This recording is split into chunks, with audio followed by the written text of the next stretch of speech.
Happiness is equals to, मैंने क्या बताया था, हार्मोनी।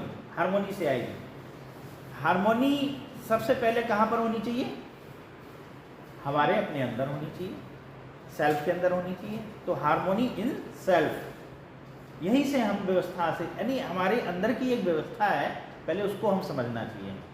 हमारे अंदर की क्या व्यवस्था है, थॉट्स। हमारे जो सबसे अंदर क्या चीज़ चल रहा है, हम लोगों को कौन सी चीज़ चला रहा है, जो भी हमारा बिहेवियर है, जो भी वर्क है, जो भी सब कुछ है, वो कौन करा रहा है, थॉट्स, है ना। तो जो थॉट्स हैं वो तीन ही फोर्स हैं जिससे वो चलते हैं, ठीक है, जिससे वो चलते हैं, मोटिवेट होते हैं। तो तीन कौन कौन सी चीज़ें हैं जो मोटिवेट होते हैं, थॉट्स। एक तो सबसे ज़्यादा मात्रा में क्या है हमारे अंदर, प्री कंडीशनिंग है, ठीक है, मान्यताएं, हमारे बिलीफ सिस्टम, मान्यताएं वगैरह वगैरह। और दूसरा क्या है, सेंसेशन है, ठीक है, उससे भी थॉट्स आते हैं। और तीसरा क्या है, नेचुरल एक्सेप्टेंस, ठीक है। नेचुरली हम कुछ चाहते हैं, लेकिन अब ये दो इतने ज़्यादा हो गए, सेंसेशन और प्री कंडीशनिंग, तो हम नेचुरल एक्सेप्टेंस को भूल ही गए। क्योंकि देखिए, नेचुरली एक्सेप्टेड क्या है, हैप्पीनेस।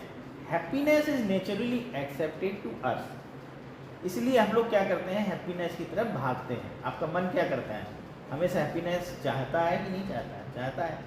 लेकिन अब वो चाहे थोड़ी देर के लिए मिले, चाहे वो ज़्यादा देर के लिए मिले, लेकिन चूंकि हम बहुत ज़्यादा क्रेविंग है हैप्पीनेस के लिए, इसलिए हमें इस बात से कोई फर्क नहीं पड़ता कि वो थोड़ी देर के लिए हैप्पीनेस आ रही है या ज़्यादा देर के लिए। लेकिन एक्चुअली में हमारी राइट अंडरस्टैंडिंग है, नेचुरल एक्सेप्टेंस किसके लिए है, हैप्पीनेस इन कंटिन्यूटी के लिए है। ये ध्यान रखिए इस चीज़ को। दो टर्म हैं इसमें जो बेसिक एस्पिरेशंस हैं ह्यूमंस की, एक टर्म नहीं है, happiness is not your basic aspirations. आपकी बेसिक एस्पिरेशंस क्या है, हैप्पीनेस इन कंटिन्यूटी। दो चीज़ें हैं ना, दो कोर्स में दो चीज़ें बताई गई बेसिक एस्पिरेशंस में, हैप्पीनेस एंड दूसरी क्या है, प्रॉस्पेरिटी। तो केवल हैप्पीनेस मत बोलिए, हैप्पीनेस इन कंटिन्यूटी, यानी sustainable happiness, sustain happiness, happiness in continuity. तो दो चीज़ें हैं हमारे यहाँ, दो, हैप्पीनेस इन कंटिन्यूटी। लेकिन हम लोग क्या चाहते हैं, हैप्पीनेस चाहते ही, हमारा माइंड हमेशा हैप्पीनेस की तलाश में है। अब वो सबसे सरल क्या तरीका है हैप्पीनेस का, हमारे अंदर ही भगवान ने व्यवस्था कर रखी, ईश्वर ने, प्रकृति ने, जिसको भी आप बोलिए, गॉड ने, वो 5 सेंसेशंस हैं, इसके थ्रू हम हैप्पीनेस ले सकते हैं। ये नेचुरल है, तो हम लेते हैं ऑब्वियसली, बिना इसको जाने कि ये हमारे लिए हार्मफुल भी हो सकती है और नहीं भी हो सकती है, या इसके चक्कर में ना पड़ जाए हम, तो हम सेंसेशन से हैप्पीनेस लेने की कोशिश करते हैं, ठीक है। तो मैंने पिछले लेक्चर में आपको बताया था कि वही सेंसेशन आपके लिए केवल सेंसेशन हो जाएंगे, आपके लिए समस्या बन सकते हैं, दूसरे के लिए वो सेंसेशन नहीं भी हो सकते हैं। किसी के पास बहुत ज़्यादा पैसा है तो वो मोबाइल उसके लिए सेंसेशन नहीं हो सकता है, उसके लिए कोई भी बुरा इफेक्ट नहीं डालेगा लाइफ में। हो सकता है ज़्यादा अच्छा मोबाइल से वो ज़्यादा अच्छा काम कर सके, लेकिन आपके लिए एप्पल का मोबाइल ख़रीदना, अगर आपकी इनकम कम है तो फिर इफेक्ट डाल देगा वो। तो आप देखिए कि सेंसेशन आपके लिए क्या है, हर आदमी के लिए अलग अलग है। हर चीज़ हर कंडीशंस में सेंसेशन नहीं है। वही चीज़ आपके लिए कुछ गलत भी हो सकती है, वही चीज़ दूसरे के लिए गलत नहीं भी हो सकती। तो ये चीज़ हम लोगों को देखना पड़ेगा कि हमारे थॉट्स है, हमारे बिहेवियर है, हमारा जो वर्क है, वो किसके कैसे गाइडेड है, उसके पीछे कोई विचार है और उसके पीछे सेंसेशन या प्री कंडीशनिंग है। बस इन दो को पहचानना है, बाकी तो नेचुरल एक्सेप्टेंस ही होगी, तो कोई समस्या नहीं है।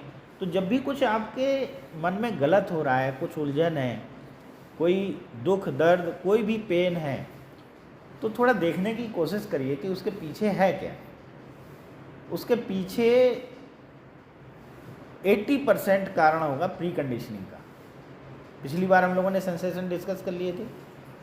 फूड से रिलेटेड सेंसेशन जनरली हम होते हैं क्योंकि वो बहुत आसान होता है, कुछ भी टेस्टी खाना खा लीजिए और हमें थोड़ा हैप्पीनेस मिल जाती है। दूसरा, सुनने से भी हैप्पीनेस मिल जाती है। आपको कोई ऐसे इंसान जो तारीफ़ करता हो आपकी, जिसको बोलते हैं फेवरेबल फीलिंग्स और फेवरेबल सेंसेशन, दो चीज़ों के पीछे हम लोग भागते हैं, favourable sensation and favourable feelings. तो फीलिंग में क्या है, कोई आपसे अच्छी अच्छी बात करे, आपसे बात करे कि आप बहुत अच्छे इंसान हैं, भले आप बहुत ख़राब इंसान हो, ठीक है, आप बहुत खूबसूरत हैं, है ना, आप बहुत दयालु हैं, आपकी बहुत तारीफ़ करता चला जाए, आपने बहुत अच्छे कपड़े पहने हुए हैं, तो आपको अच्छा लगता है, तो फिर आप वही इंसान के पास जाते हैं। अब आपका क्या, अब आपका अटेंशन कहाँ रह गया? तो इसमें बुराई कुछ नहीं है, लेकिन इसको नहीं समझना बुराई है। कोई आपकी तारीफ़ कर रहा है तो खुश हो जाएगी, कोई दिक्कत नहीं है, लेकिन ध्यान रखिए कि वो सच्चाई नहीं है। ज़रूरी नहीं कि ऐसी बातें सच्चाई ही हो उससे, इसलिए अंदर से उस पर डिपेंड नहीं होना है खुशी के लिए, क्योंकि आज आप उससे खुश हो रहे हो, कल को कोई हल्की सी बुराई कर देगा तो आपको सहन नहीं होगी, आपके क्रिटिसिज्म कर देगा सहन नहीं होगा। तो इसके लिए एक्सेप्टेंस रखो कि कोई आपकी तारीफ़ भी कर सकता है तो कोई आपका क्रिटिसिज्म कर, बुराई भी कर सकता है। ये उसकी सोच है ना, आपकी नहीं है। इसी को बोलते हैं इंस्लेवमेंट, इंस्लेवमेंट, पराधीनता, परतंत्रता, इंस्लेवमेंट ही हो गया। परतंत्रता मतलब हैप्पीनेस कैसे आएगी? हैप्पीनेस तब आएगी जब हम दूसरों पर हैप्पीनेस के लिए डिपेंड नहीं होंगे। Favourable feeling and favourable sensation, ये दोनों बाहरी चीज़ें हैं। फेवरेबल फीलिंग से हैप्पीनेस को पूरा करने की कोशिश मत करिए, आ रही है तो ठीक है, उसको देख लीजिए, just observe, it is a favourable feeling, और ये शॉर्ट टर्म है, इसको जान लीजिए, ठीक है। मैं ये नहीं कह रहा हूँ कि बुरा है, मैंने ये बिल्कुल नहीं कहा कि सब चीज़ें गलत हैं, सब चीज़ें बुरी हैं, दूर रहिए वगैरह वगैरह वगैरह वगैरह, ठीक है ना। मैं ये कह रहा हूँ कि बस जो जैसा है उसको वैसा जानिए,